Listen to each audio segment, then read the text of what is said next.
Next speaker is David Wolfpaw. David Wolfpaw is a professional web developer focused on WordPress theme and plugin development. They emphasize helping small businesses, providing ongoing maintenance and support, and educating users through services Fix Up Fox. Their talk is Monetizing Your Passion, WordPress for Content Creators. Let's give a very warm welcome to David Wolfpaw.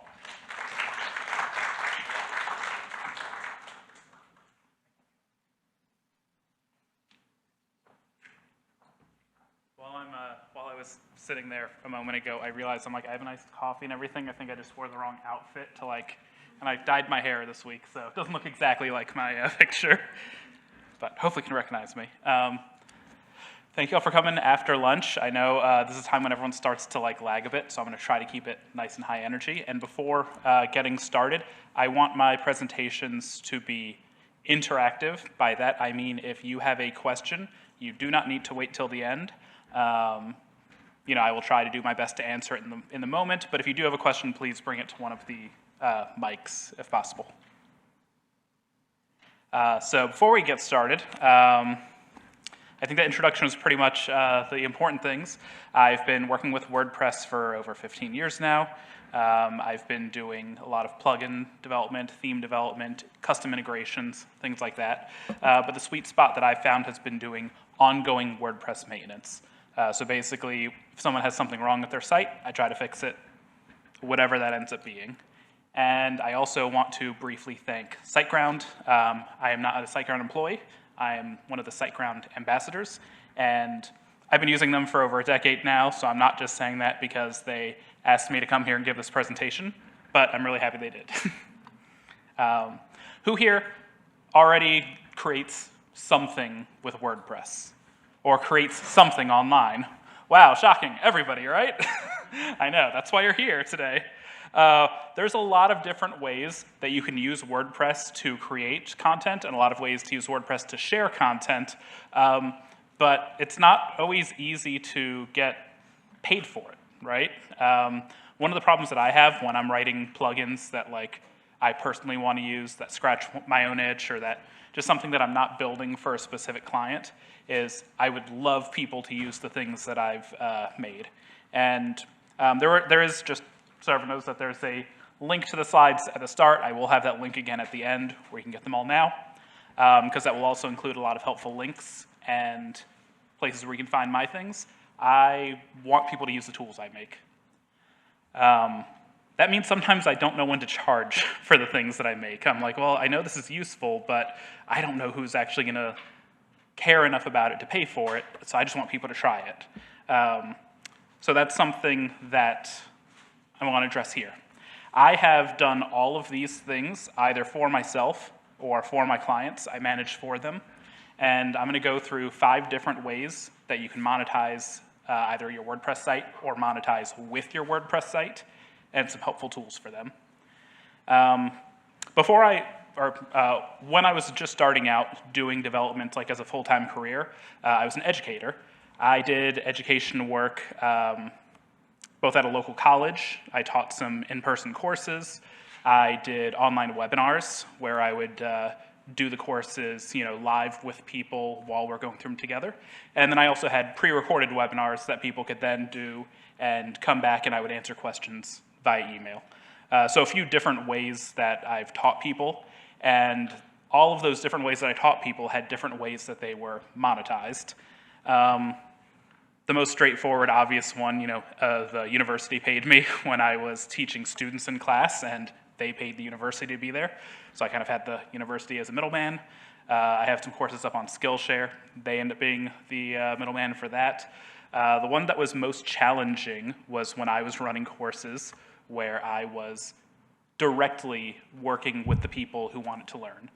Because not only do I need to know the things, and I need to create the presentations and share them and answer questions, things like that, but I need to do the thing that for me is harder than all those other things, which is finding clients and selling to them. Some people like Laura, if you were in here for the presentation that just happened, that is their sweet spot of being able to identify how to sell to people and what things to say and do. I like to sit behind the computer and write code, and even being up here doing these things is something that I really had to train myself to do. So I'm going to go through each one of these different topics in order. If there's any one that you have specific questions on, again, I'll be available right now or at the end for Q&A. I'll also be around after to answer them. And like I said, there's going to be links, but there will be links on where to get all the slides so you don't miss out on anything. So the first one is probably one of the more common methods that people hear about to monetize the things that they're making online. Doing some sort of affiliate marketing. Basically, the idea is you recommend a product or a service, something somewhere that you have some sort of direct connection with, usually a link that you give people or a promo code. So you can say, you know, I can talk to you about how great it is to go to WordCamps and everything, but sometimes I get tired, and you know who can help me with that? My Helix Sleep System, or Casper, whichever one's the popular one now. Use my code. Come to think of it, next time I should put one of those in my slides. That would be great and hilarious if somebody bought a mattress because of that. And you know, that's the way that you get paid. They basically, you are using your audience to talk to people, and your audience, if they buy from that third party, is part because they wanted whatever product that is, and they trust you for selling it to them. So I just put some screenshot examples. They might be a little smaller because I tried fitting 4 of them on here for different types of websites that do this. The first one that I put up is called Abby Organizes. Abby does all sorts of organizing your life type content. So her website is a personal blog that does reviews on organization systems, does tutorials like on how to clean out your closet, how to ensure that the food in your fridge stays fresh and doesn't get wasted. Things like that. One I happened to choose was a digital product, how to organize your digital files, because that's something that I struggle with regularly. And notably, anything in here is, any links in those posts are going to be affiliate links. So if you decide, hey, Evernote sounds like a great idea, I'm going to give it a try, if you click from a link on the website, it will tell them that Abby's the one who sent you, and Abby will get some cut of the money. Similarly, NerdWallet is another popular one. There's a lot of finance websites that are popular like this. They will tell you, we've tried all the different credit card point systems. Here's the ones we think work best. Headphones Addict. Instead of being something that could be like a general purpose, it's very specific. We focus on headphones. So if you want to find the best headphones for whatever, here's what we think about it, here's where you can buy it, all these are affiliate links. And then I wanted a more fun example, and it looks more fun on desktop view than on mobile, but the final website, which I realize you can't read the logo from here, is the website This Is Why I'm Poor. If you go to thisiswhyimpoor.com, it's a silly website, which is like, here are the coolest gadgets that I didn't know I needed for my kitchen, or other clickbaity titles here. 33 work from home essentials that will make work suck less. Because sometimes work sucks, and I want to know that if I buy the right, if I buy that desk pad down there, it's going to make work suck a little bit less. And then I'll think, you know what, maybe I need a desk pad. I never thought I needed one, but suddenly I do. I don't maybe have the best opinions about making everything hyper-consumerist, but that is one way that you can quickly get started with monetizing things on your own website, is partner with people who already do whatever it is that you want to sell, or whatever thing you talk about, there are probably some sort of marketable way to talk about it. One of my very first WordPress websites was a website where I did video game reviews. I was playing through all the old NES games. It was like well past the system being relevant, but I had a goal of playing through several hundred of them, and I would talk about the different games, and I would usually link to, at the time this was a lot harder to find, companies that made emulators for those retro games, and also when it was easier to link to them and not have issues trying to sell those products. So there are a lot of positives to affiliate marketing. It's really easy to get started. There's almost no cost to it. By that I mean, you're not getting charged by the company to promote that company's products. You just get paid a bit when you sell those products. There is some potential for passive earnings. That's like I don't want to sell people on something that doesn't exist here. I don't believe that passive income is a real thing. But I do understand the idea of creating something once, updating it as needed, and having people find it later and continuing to get paid for it. So, I might not regularly update that list of 30 products to make work suck less, but somebody is going to find it a year later, buy that desk mat or something else, and I'll still get paid for it. Again, that's not truly passive. You still have to do a lot of work to market these things, update them when links stop working or when it doesn't make sense anymore, etc. But it's something that you can continue to benefit from over time. And I also think it's great that affiliate marketing is scalable. What I mean by that is, besides the fact that it's scalable, that the more people who view your things, the more sales you can make, I also mean that you can focus on, say, one niche, one type of product at one time, and then through the future, when you grow and change, you don't necessarily need to create whole new products. You just need to look for new things that match that. So if I didn't bring a great example here, but let's say if I'm talking about building websites as an agency, I start out building the $500 websites, and then I start getting better at it, getting reviews, and I build the $5,000 websites, continue getting better, build the $50,000 ones, etc.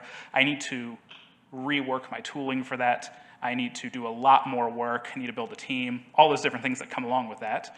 If I decide, okay, I'm done writing reviews about mattresses, I want to start branching off into other things, other household goods, I don't really need to build a whole new business around it. I can just find new things that better fit that and fit into my content. That said, nothing is without its cons. Affiliate marketing, variable income is a huge thing. I mentioned the mattress thing as a joke because I listen to a lot of podcasts, and it seems like every podcast has like Factor or Helix or Squarespace right now as their sponsors, which is great when it's a time that those products are in high demand. There are cycles to every different product out there, and there will be times of year that some products are not in as high demand. So you need to be ready for that variable income of, last month was a great month to sell, I don't know, I keep coming to mattresses, it's a podcast I listen to. Last month was a great month for that, but this month that wasn't the type of product for this month. You need to be ready to handle that variable income. Additionally, all those pros that I gave to affiliate marketing, the corollary is the con that those are some very high competition markets. So you need to either be really good at what you're doing, or you need to have some really novel way of presenting it to a new audience. Again, I listen to a ton of podcasts and read a ton of blogs that will all recommend the same big companies that buy out ads everywhere. So were I to choose one of those products, one of those is going to get my business and not the other ones. Is going to get that affiliate income, excuse me. And then finally, this is going to be, again, this is the problem that I say is always hardest for me. It's going to be a problem with all of these, but definitely with the kinds of websites that need a lot of traffic to generate income. It will take a long time to do affiliate marketing well. You really need to have an audience in place or build up a big audience to make it worthwhile. So, good place to start in terms of how much money you need to spend. Bad place if you have no audience and no way to get an audience. If you do plan on doing affiliate marketing on your website, there are a lot of tools for WordPress, a lot of plugins that can help with that. I have a few different types of links. So Pretty Links and Thirsty Affiliates are two different companies that you can go to for affiliate products. You can also find them individually on companies. Myself, more often, I might go, I use Gravity Forms a lot. I use SiteGround a lot. So I'm going to go to those companies directly, get an affiliate link, etc. But a lot of companies will go to these platforms that handle the affiliate programs for them. And these are some places you can find those. A popular tool for WordPress is called AdSanity. This is a plugin that helps you to make sure that all of the links on your website are linking to your affiliate links, and it will rewrite them if you need to. It also allows you to place ads on your website that you create. This is different than like putting Google AdSense where you have no idea what's going to show up. In this case, you still know what's going to show up, where it's going to show up, but it helps make that easier. And then from the opposite side, if you are a company that wants to run an affiliate program, you want people to help market for you. You have a cool product, but you don't have the audience yet. Maybe you want to start your own affiliate program so that people can sell on your behalf. Affiliate WP is a good tool for that. That works with WordPress. So let's say you've given affiliate content a try. Also, the examples that I gave before, all those podcast examples, those ones would more rightly fall under this topic here, but it wasn't about those. Sponsored content. You've got the products that you like to sell, but this time you already have some sort of audience. So this way you either go to a company or a company will come to you, and you say, I have an audience of 10,000 listeners to my podcast, 50,000 monthly viewers to my website, whatever metrics you have. I would like to, again, either they will come to you and say, I'd like you to place some sponsored content on your site, or you go to them and say, I will talk about your product and sell it for you for whatever terms you set with them. There's a lot of ways to go about that. Some examples that I have here, and I highlighted things that will show you where they are sponsored. Morning Brew regularly sponsors their newsletters, so they can go to people and say, we have, they're somewhere in I think the 3 million range of subscribers for Morning Brew. So they can say, here's the number of subscribers we have, here's our average click-through, our average open rate, and then they can sell to marketers based on those terms. In this case, this Morning Brew newsletter, the whole newsletter itself for that day was presented by Miso Robotics. Further down, there was a little ad for them, but basically, they just said, I'm going to be the sponsor for this whole newsletter today. Similar to sites that do affiliate marketing, sponsored content would be the same, only for this BuzzFeed article, they make mention specifically that this is a sponsored product that they're talking about. In this case, the sponsor is Lowe's, so they're talking about all the cool things you can do with Lowe's, while putting it into their specific format, which is listicles and GIFs from TV shows, the thing that people like. And then similarly, you can have sponsored content on other social media platforms. For instance, I guess I would say it's a clever one for Hot Ones to have Tums as a sponsor to present, the Hot Ones, hot sauces, and also you're probably gonna need Tums after. So the reason I highlighted these 3 different ones, well, none of these are directly WordPress. The idea is that sponsored content can go into a variety of different mediums, newsletter, your website, your social media. It doesn't have to live all in one place. So one pro that sponsored content has that affiliate marketing doesn't is that you're getting direct revenue. I'm going to get paid every time somebody clicks this affiliate link to buy something at Lowe's. Lowe's came to me and they're giving me a flat sum or whatever terms you make with them, but I'm getting money guaranteed up front to run this content. So you don't have to worry about the same type of variability as you would with affiliate content. You also get to build relationships with those companies. So you might start out by, say, writing blog posts for a hosting company's website, and then having that hosting company ask you to go to an event and give a presentation, as an example.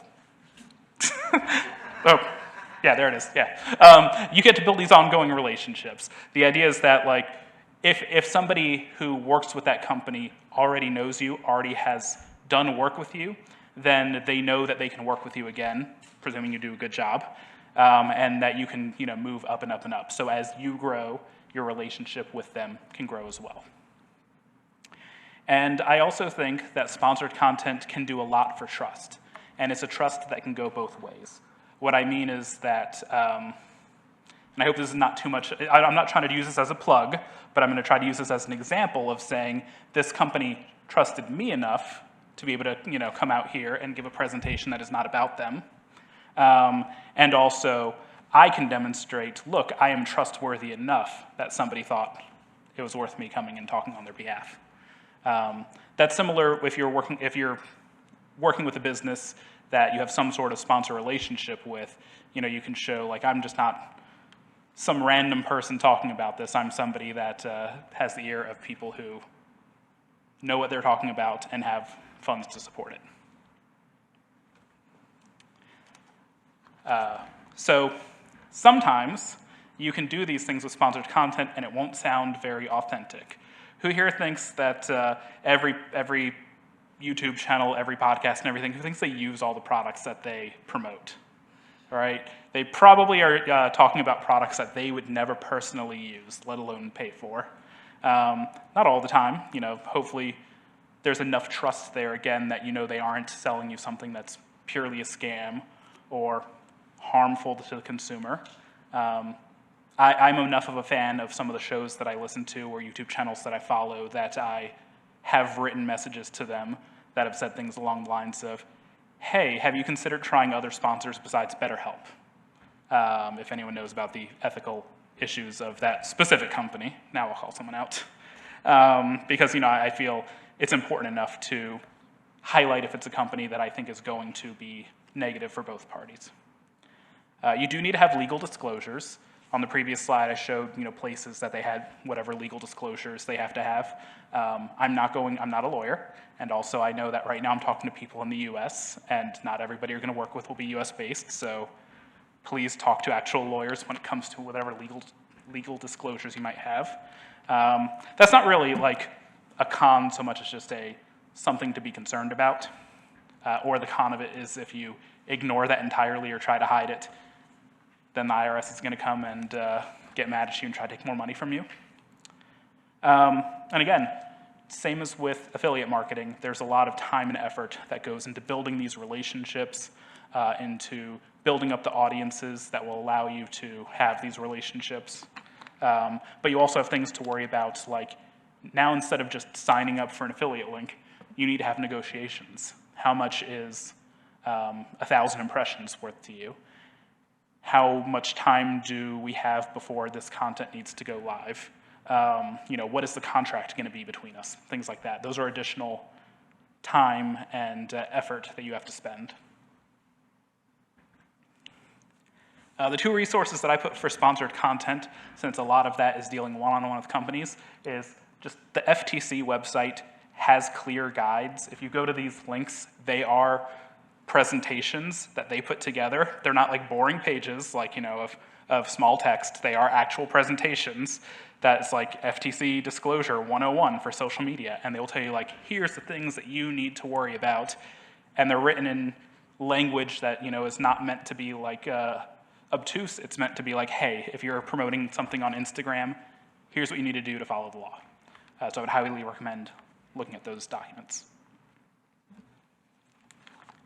Okay, so now, for the moment, we're moving away from selling things that belong to other people. Presumably, I guess you can sell other people's products for them, but let's focus on our products that we make. Myself, again, I make themes and plugins. I make things that I can resell to other people. Courses can be the same. It's still a product that you're packaging up to sell. So myself, I love to draw. I use Procreate, an app on my tablet. And one thing that people sell a lot of is brushes for Procreate. They might make a custom brush, and and you can find these for Photoshop. You can find, I'm trying to think of other tools. I buy LUTs for the photo editing app that I use. I buy some plugins for DaVinci Resolve, the video editing app I use. Like, people make tools that are parts of other tools. And you can go find those a lot of places. Procreate, I find brushes on Etsy. That's one place that people commonly sell those if they don't have their own website. So I'm basically paying somebody, a few dollars to get access to not even like a piece of art, but the brush that I can use to make the piece of art with. I also go and buy comics from Gumroad. This was a comic that I bought not too long ago. It was one that somebody had like as a pay whatever you want kind of thing for. And yeah, people will make their digital products put it up somewhere. In this case, Etsy and Gumroad, they take cuts of the money that you get in, but you don't have to build your own website around it. So my last example is one that is built for a WordPress plugin with a WordPress plugin, Facet WP. I have no relationship with them, but I've used their tool. It works very well, so I would gladly pay for it to use it. And they sell directly from their own website using a WordPress plugin to manage the sales. When you're selling a digital product, you can have high margins on it because you can sell it for whatever price you think the market will bear, and you don't have to worry about a very large percentage of that getting taken out.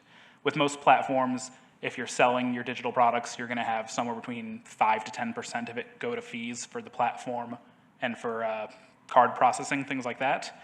But that's different than, say, using an Amazon affiliate link, where I would collect 1 to 2% of the money that you spend there, which makes sense. You know, I shouldn't get a majority of your purchase of a physical product from Amazon or from some other company. But in this case, you know, I would much rather get the 90% of a $10 product that I'm selling than, you know, 1% of a $10 product that you buy through a link that I have. You also have a lot more creative control when you're selling digital products. So you get to choose how much you're going to charge for it. You know, again, whatever the market's going to bear. For all those different things that I showed you, I can give examples of ranges that seem common. You know, you're not going to want to sell something for 10 times more than other people and expect to get the same number of sales. But you can choose how you want to send things to people, like how you want to distribute. You can choose what you're selling. Those 3 different examples I gave, a creation tool, a digital comic, and a WordPress plugin. Completely different skill sets to make, completely different markets. You get to be in control of what it is that you're making and selling. And also, you get to make multiple types of products.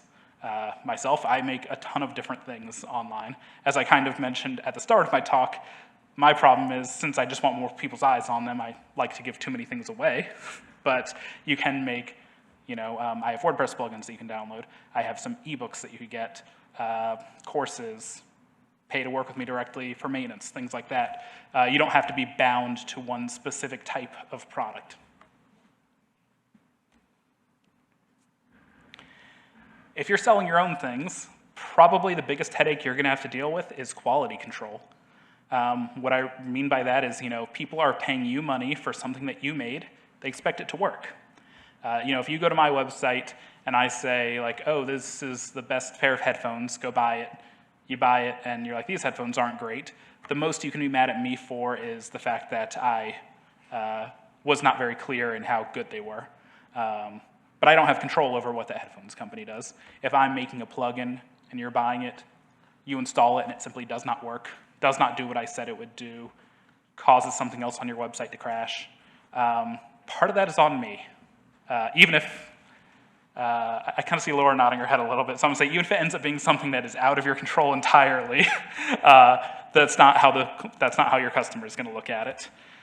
So you need to both make that product worth whatever they pay for it, and you need to be ready for whatever customer support is going to come up. So, you know, I sell a product, I don't adequately describe how to install it on a WordPress website that's also running, you know, Elementor, let's say, and they're like, okay, I made this thing to go into the block editor, how do I get it to go into my page builder? Oops, I didn't plan for that. Now I have to work with you to figure out how to solve your problem specifically. And again, with all the other ones, same things are going to apply for marketing. You need to be able to get in front of the right audience. And in this case, it's not just I'm blasting this out to, you know, thousands of people and a few of them will click on it.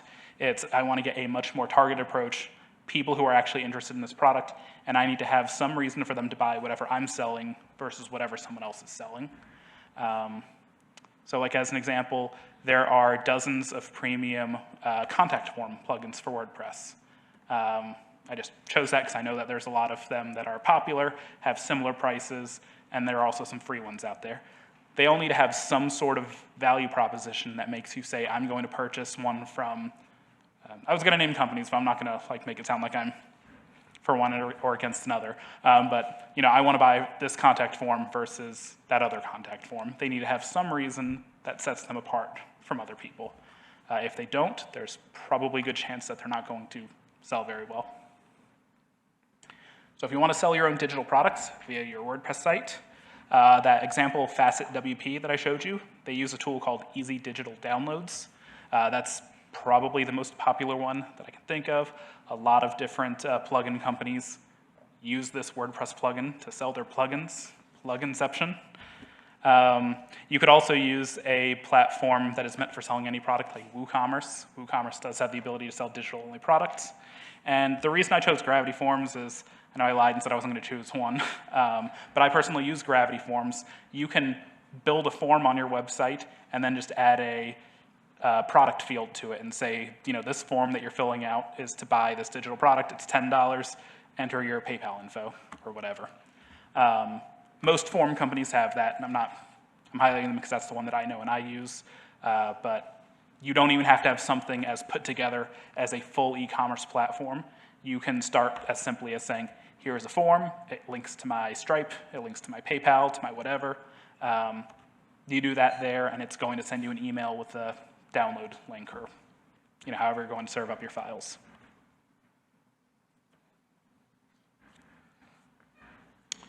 Does anyone here work with membership sites? As someone who runs their own membership site, I'm just curious. Okay. So there's a lot of work involved in doing a membership site, right?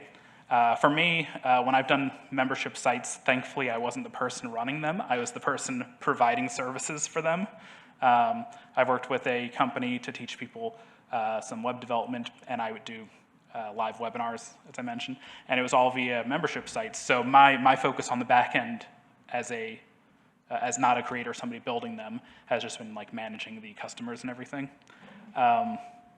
But they can be really valuable. There's a lot of those tools that have gotten so much easier to use than since when I first started using them.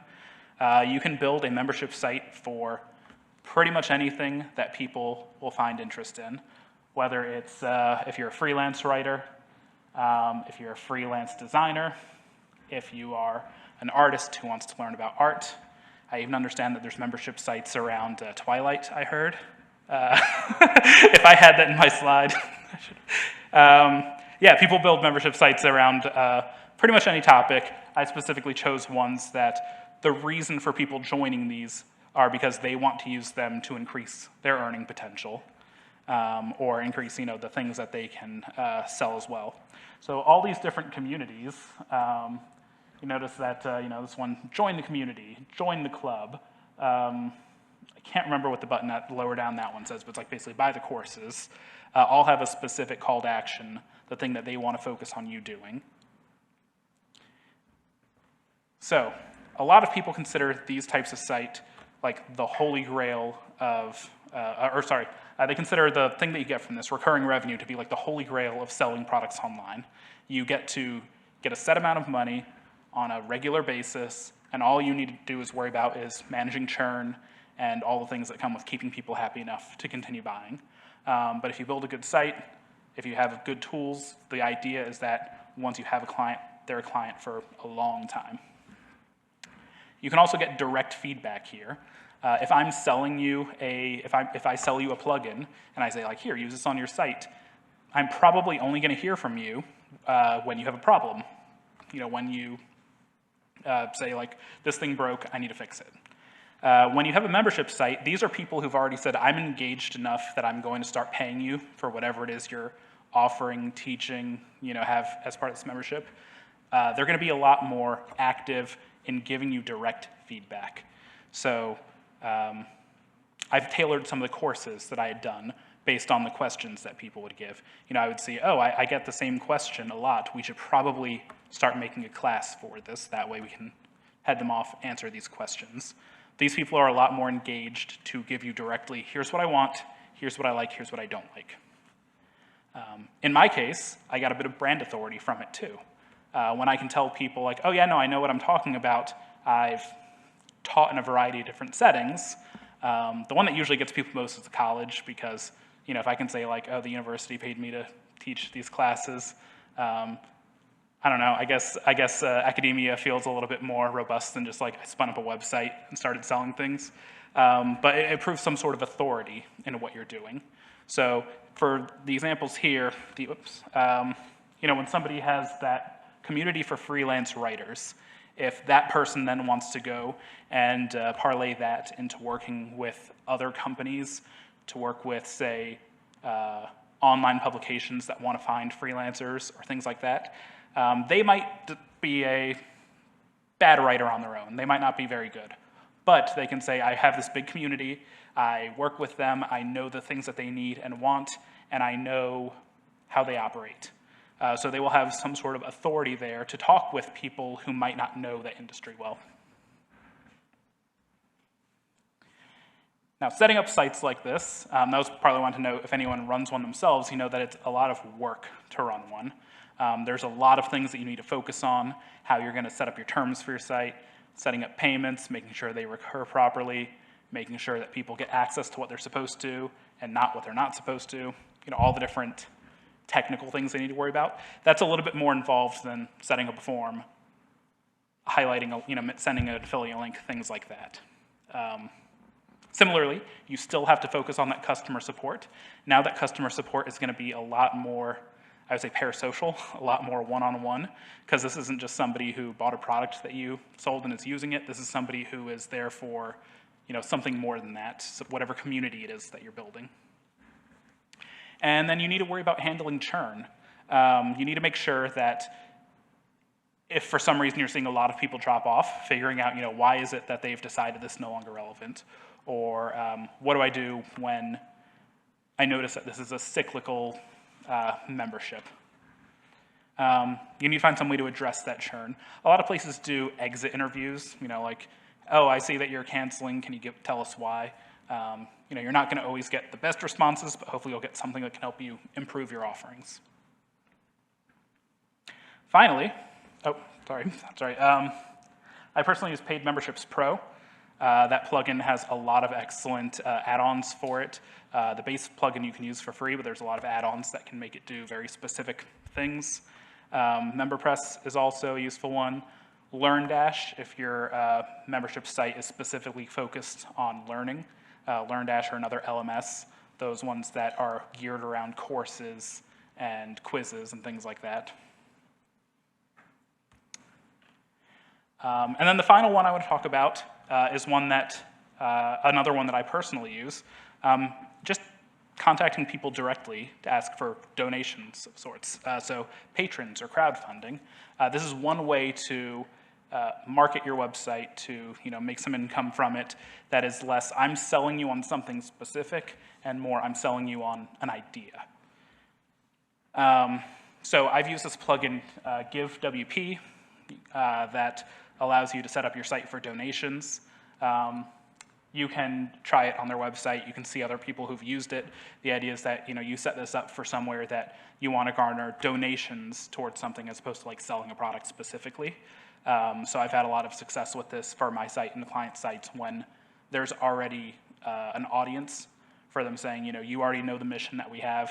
Can you help us support it? I personally run a Patreon. Well, I run a Mastodon instance, one of those federated social media websites, if you don't know what that is. And I have a Patreon for it. I used to pay for all the hosting costs out of pocket. When Twitter started being worse than usual, we got a lot of new people that really bumped up our server costs. But I was able to spin that into a Patreon to get different people to help donate to cover the server costs. And then I use Kickstarter a lot. Similar to Gumroad, I buy a lot of comics. So I found a fun comic that I backed a few days ago. That's one way to say, like, I've already worked with you. I've already purchased comics from this creator before, and I want to give you money in advance to be able to produce the next one to come out. So there's a lot of different ways that you can garner donations or do crowdfunding. The main idea here is that you're not selling them on a specific product right now. You're more selling them on I would say, a community. Even on Kickstarter, I might be buying that comic, but you have to click that little thing that says, I understand that this is a donation and it is not a promise of a product. It might never happen, and that's okay with me going, yes, I just want to try to help. So again, you get direct support when you're using crowdfunding tools. You know, the people who want whatever it is that you are trying to create, they are there because they either support you as a person or they really want the thing that you plan on making. If you are doing something that maybe isn't the most, I would say the most common, the most advertiser-friendly, something that would be challenging to produce in other ways. You know, I'd like to make this comic about an interesting idea, but I don't know anyone at a traditional publisher. You have more creative freedom when you use these kinds of tools. And for me, the most important thing for using these tools is validation. I mean validation in two ways. One, there's market validation for your product. A lot of people who sell digital products will say, you know, before you've even written a line of code, get your mailing list together, start telling people about the product as if it's already there, and you just say, you know, coming soon, coming whenever. If people are signing up to receive notifications about whatever it is you're working on, you validated that there are people interested in that thing before you've even started work. Additionally, if it's something like, for me, running a Patreon and having people give me money each month and say, like, yes, I'm supporting this thing you're doing, it validates that people actually care enough about the thing that I'm already doing. You know, I enjoy the community that I put together on that Mastodon site.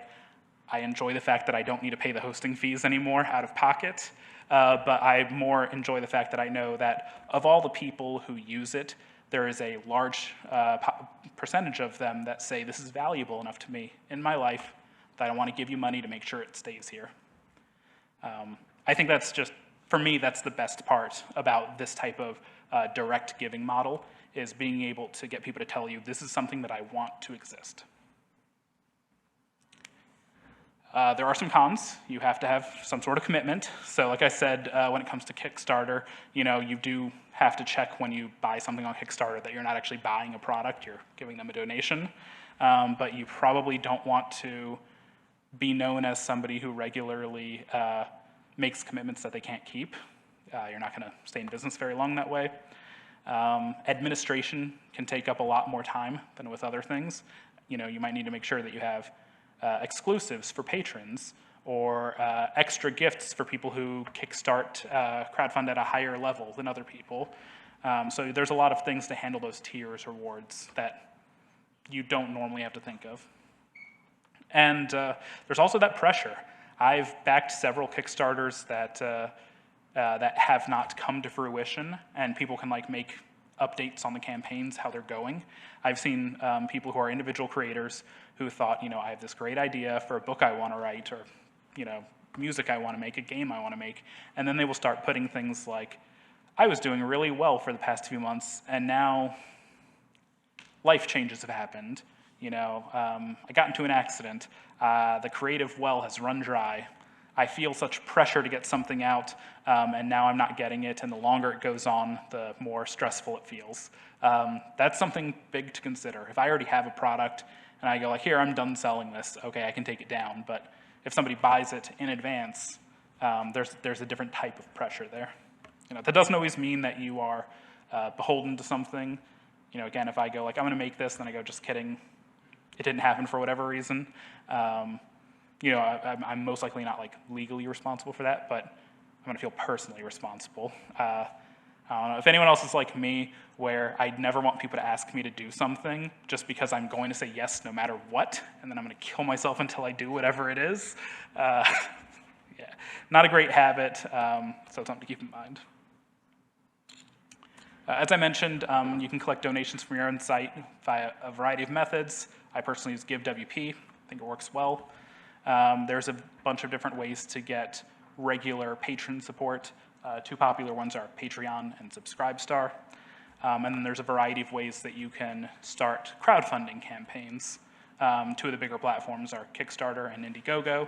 They have different types of terms for what you might want to use them for.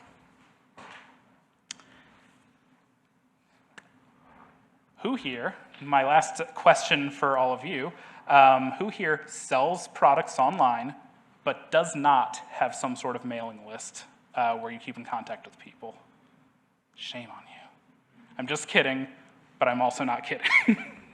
I think every marketer will tell you need to have some sort of way to keep in contact with people, preferably an email list that you own.